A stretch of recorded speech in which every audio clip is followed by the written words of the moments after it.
और एक चेहरा पिछले कुछ दिनों में आपके भी मोबाइल पर दिखा जरूर होगा। यूट्यूब, इंस्टाग्राम पर कहीं न कहीं आपने इस चेहरे को जरूर देखा होगा। बहुत सारे लोग इनका नाम भी जान गए होंगे, लेकिन इनका काम अभी भी लोग समझ नहीं पाए। आखिर ये ऐसा क्या करते हैं जो महीने में 6 लाख का जीएसटी भरते हैं? और आखिर इनके 100 करोड़ के टर्नओवर से लेकर महंगी महंगी कारों के कलेक्शन का सच क्या है, जिसके सामने इनके वीडियोस गुजरते हैं, वो यही सोचने लगता है। और इसीलिए हमने वायरल रवि शर्मा को बुलाया जी न्यूज के कचहरी शो में, और उसके बाद तैयार हुई आपके कई सवालों का जवाब देने वाली ये स्पेशल रिपोर्ट। घड़ियां ही घड़ियां, कार ही कार, 100 करोड़ वाला सपना, चुटकी में चमत्कार, करोड़ों की संपत्ति, 6 लाख की जीएसटी। ये है इंटरनेट की नई सनसनी, नेटवर्क मार्केटिंग के हेवी मोटिवेशन देने वाले रवि शर्मा। क्या रवि शर्मा के वायरल दावों से आपका भी दिमाग हिल गया? क्या रवि शर्मा की लच्छेदार कहानियों से आप भी हैरान रह गए?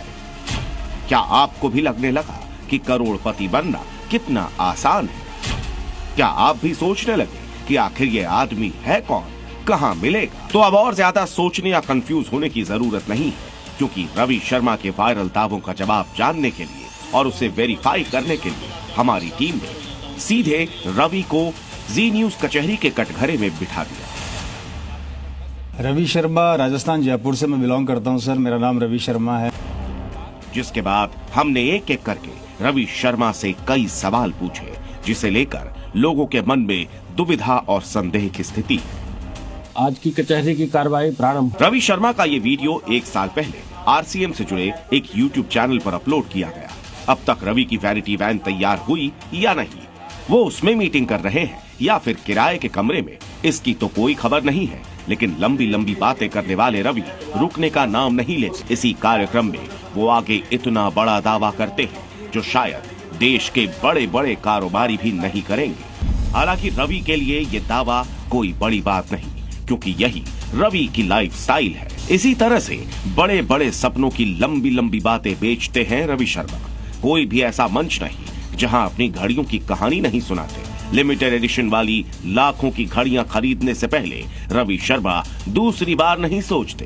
बातों से तिल का ताड़ बनाने वाले रवि शर्मा की हर बात कुछ इसी तरह अपने बिजनेस मॉडल पर आकर रुकती है। ऐसे में रवि के दावों की असलियत जानने और समझने के लिए हमने उनकी बातों को सामने सामने सीधे उन्हीं से सवाल किया। 100 करोड़ के टर्नओवर की बात रवि शर्मा के सबसे वायरल वीडियोस में से एक है। जी न्यूज ने कचहरी शो में रवि शर्मा से सबसे पहले यही सवाल पूछा कि आखिर महीने के 100 करोड़ के टर्नओवर वाले दावे की सच्चाई क्या है। आपके टर्नओवर को लेकर लोगों की बड़ी जिज्ञासाएं हैं। महीने का कितना टर्नओवर रवि शर्मा कर रहे हैं? टर्नओवर की बात करते हैं, जैसा मैंने अभी टीम से आपका कहा कि मैंने कहा वहां पे 100 करोड़ का मेरा टर्नओवर है, तो बिल्कुल सर मैं आज उस बात पर एग्री करता हूं। 100 करोड़ का मेरा टर्नओवर है, जिसका प्रूफ मैं आपको दिखाना चाहूंगा। ये आपका टर्नओवर की टीम का टर्नओवर है, कंपनी का टर्नओवर है? मैंने फिर अपनी बात को रिपीट कर रहा हूँ, मेरा टर्नओवर मेरे द्वारा जाएगा तो मेरा टर्नओवर तो कहलाएगा सर, और मैं आपको इसके प्रूफ देने को तैयार हुआ। भाई ये लीजिए। उनकी पूरी टीम और कंपनी की कमाई पर सफाई देकर रवि शर्मा ने 100 करोड़ के टर्नओवर पर प्रूफ देने का दावा किया। जी न्यूज कचहरी में रवि शर्मा से मार्केटिंग एक्सपर्ट के तौर पर मौजूद योगेंद्र कपूर ने इनके बिजनेस मॉडल पर भी सवाल किए। अगर हम इंडिया के अंदर इस कंसेप्ट को देखें जी, तो मेरा आपसे ये सवाल रहेगा कि ऐसा क्यों होता है कि जितनी भी मल्टी लेवल कंपनीज हैं इस मार्केटिंग के कंसेप्ट में, जो पिरामिड मॉडल के अंदर वर्क करती हैं, उनमें से एक भी कंपनी इंडिया के अंदर रजिस्टर्ड नहीं है ऑन स्टॉक एक्सचेंज। सर देखिए, डायरेक्ट सेलिंग कंपनी है, इसका जो आप बता रहे हैं ये इंडस्ट्री हमारी जो है, फर्स्ट ऑफ ऑल तो मल्टी लेवल डायरेक्ट सेलिंग का डिफरेंस मैं बता देता हूं। डायरेक्ट सेलिंग का मतलब होता है कि कंपनी के द्वारा कोई प्रोडक्ट बनाया और उसको एक कंज्यूमर तक पहुंचाया, उसके बीच का जो मुनाफा होता है, जो कुछ चुने हुए लोगों के पास जाता है, वो एक चैनल के थ्रू जाता है। डायरेक्ट सेलिंग कंसेप्ट उसको एक आम आदमी को उसकी फैसिलिटी देने का प्रयास करता है, और उसी के अंदर डायरेक्ट सेलिंग कंपनीज काम करती है। और जिस कंपनी में हम काम कर रहे हैं उसके कुछ एक्ट्स हैं, जो यहाँ पर हमारे एक साथी मित्र बैठे हैं, उसके बारे में आप उनसे जानकारी ले सकते हैं। उनके पास पूरे डॉक्यूमेंट्स, उसके प्रूफ हैं, वो भी आपको देंगे। इसके बारे में अगर आप पूछना चाहें तो मिस्टर सुरेंद्र वजी यहीं पर मौजूद हैं, राइट। तो उस वे से ये हमारे पास आता है, और इसके ऊपर शायद 2021 के अंदर हमारे पास एक एक्ट भी तैयार हुआ जिसके ऊपर डायरेक्ट सेलिंग इंडस्ट्री क्या है, कितनी लीगल है, उसके ऊपर बिल्कुल चर्चा हुई, और उसको काफी हद तक उसको हमें सरकार के द्वारा हमें अच्छा वो मिला, सपोर्ट मिला उसका काफी। रवि शर्मा ने अपने जवाब में अपनी कंपनी को मल्टी लेवल मार्केटिंग से अलग बताने की कोशिश की और कानूनी तौर पर हर तरीके से सही होने का दावा किया। ऐसे में रवि शर्मा से सीधा सवाल ये था कि आखिर इतने लोग आपकी वीडियोस को देखकर प्रभावित हो रहे हैं, क्या आपके तरीके से लोग भ्रमित नहीं हो रहे? मेरा कंसर्न सिर्फ ये कि आज की तारीख में आप सोशल मीडिया सेंसेशन बने हैं, लोग आपकी वीडियोस को शेयर कर रहे हैं और मैं खुद ऐसे लोगों से मिला हूं जब मैं आपके शो के बारे में पढ़ रहा था, जो लोग ये विश्वास करके बैठे हैं कि आदमी इकलौते बूते ऐसा कर रहा है। जो व्यक्ति सुनेगा कि एक व्यक्ति ऐसा है जो कि डायरेक्ट मार्केटिंग से, डायरेक्ट सेल से 100 करोड़ रुपए का टर्नओवर कर ले रहा है, जो बड़ी बड़ी लग्जरी गाड़ी खरीद ले रहा है, जो कॉलोनी में सबसे बड़ा बंगला खरीद ले रहा है, उस व्यक्ति का अनुसरण क्यों ना किया जाए? सर मैं आपसे यहाँ पे एक चीज क्लियर कर देना चाह रहा हूँ। मैंने यहाँ पे जो बातें बोली है जिसको आप दिखा रहे हैं, फर्स्ट ऑफ ऑल तो मैं कहना चाह रहा हूँ कि जो प्रॉपर्टी की बात मैंने करी उसके लिए मैंने आपके सामने तथ्य पहले भी यहाँ पे पेश कर दिए हैं। आप देखना चाहे तो तथ्य मैं आपको वापस पेश कर देता हूँ। क्या है सर ये वो मॉल है जिसको हमने जयपुर में बनाया।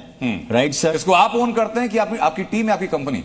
नहीं, इसको मैं ओन करता हूं सर। ये आपकी निजी हाँ, है? ये मेरी लीगल। ये किसी टीम का वास्ता नहीं है इसमें? नहीं सर, फिर वही बात आप घूम फिर के कर रहे हैं। टीम से मीनिंग आप क्या कहना चाह रहे हैं? सर मैं अपने नाम पर प्रॉपर्टी रजिस्टर कर रहा हूं या अपनी टीम के बिहार पर प्रॉपर्टी रजिस्टर कर रहा हूं, दोनों में फर्क है ना? ये निजी संपत्ति है कि कंपनी की संपत्ति है? ये ऑन प्रॉपर्टी है सर, खुद निजी संपत्ति है, बिल्कुल मदर प्राइवेट प्रॉपर्टी। हाँ ठीक है, उसको ये है और ये हमने प्रूफ के साथ मैंने आपके सामने रखा है और ये मैंने आरसीएम वर्ल्ड इसमें खोला जो मैंने बोला, ये आप देख सकते हैं। रवि शर्मा के दावों की पड़ताल अधूरी है। ऐसे में अगर उनकी कुछ बातों को सही मान लिया जाए तब भी उनके बयानों का कोई और छोर नहीं है। जयपुर के मॉल की फोटो दिखाने वाले रवि का प्लान ऐसा है जिसे सुनकर किसी के भी होश उड़ जाएंगे। रवि शर्मा इस अंदाज में जितनी अपनी रईसी के किस्से सुनाते हैं, उसी तरह से उनके पिता की गुर्बत और मुश्किलों की कहानियों से भी लोगों को लुभाने की कोशिश करते हैं। मेरे फादर ने इस डायरेक्ट सेलिंग कंसेप्ट को सन 2000 में चालू किया था और इस कंसेप्ट के साथ वो आगे बढ़े और 2012-13 में उनका देहांत होने के बाद,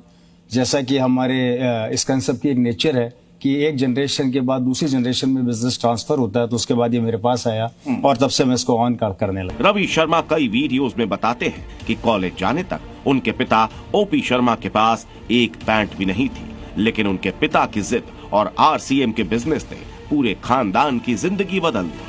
अब रवि शर्मा की बेतरतीब दलीलों में कितनी सच्चाई है, ये समझने के लिए गहन रिसर्च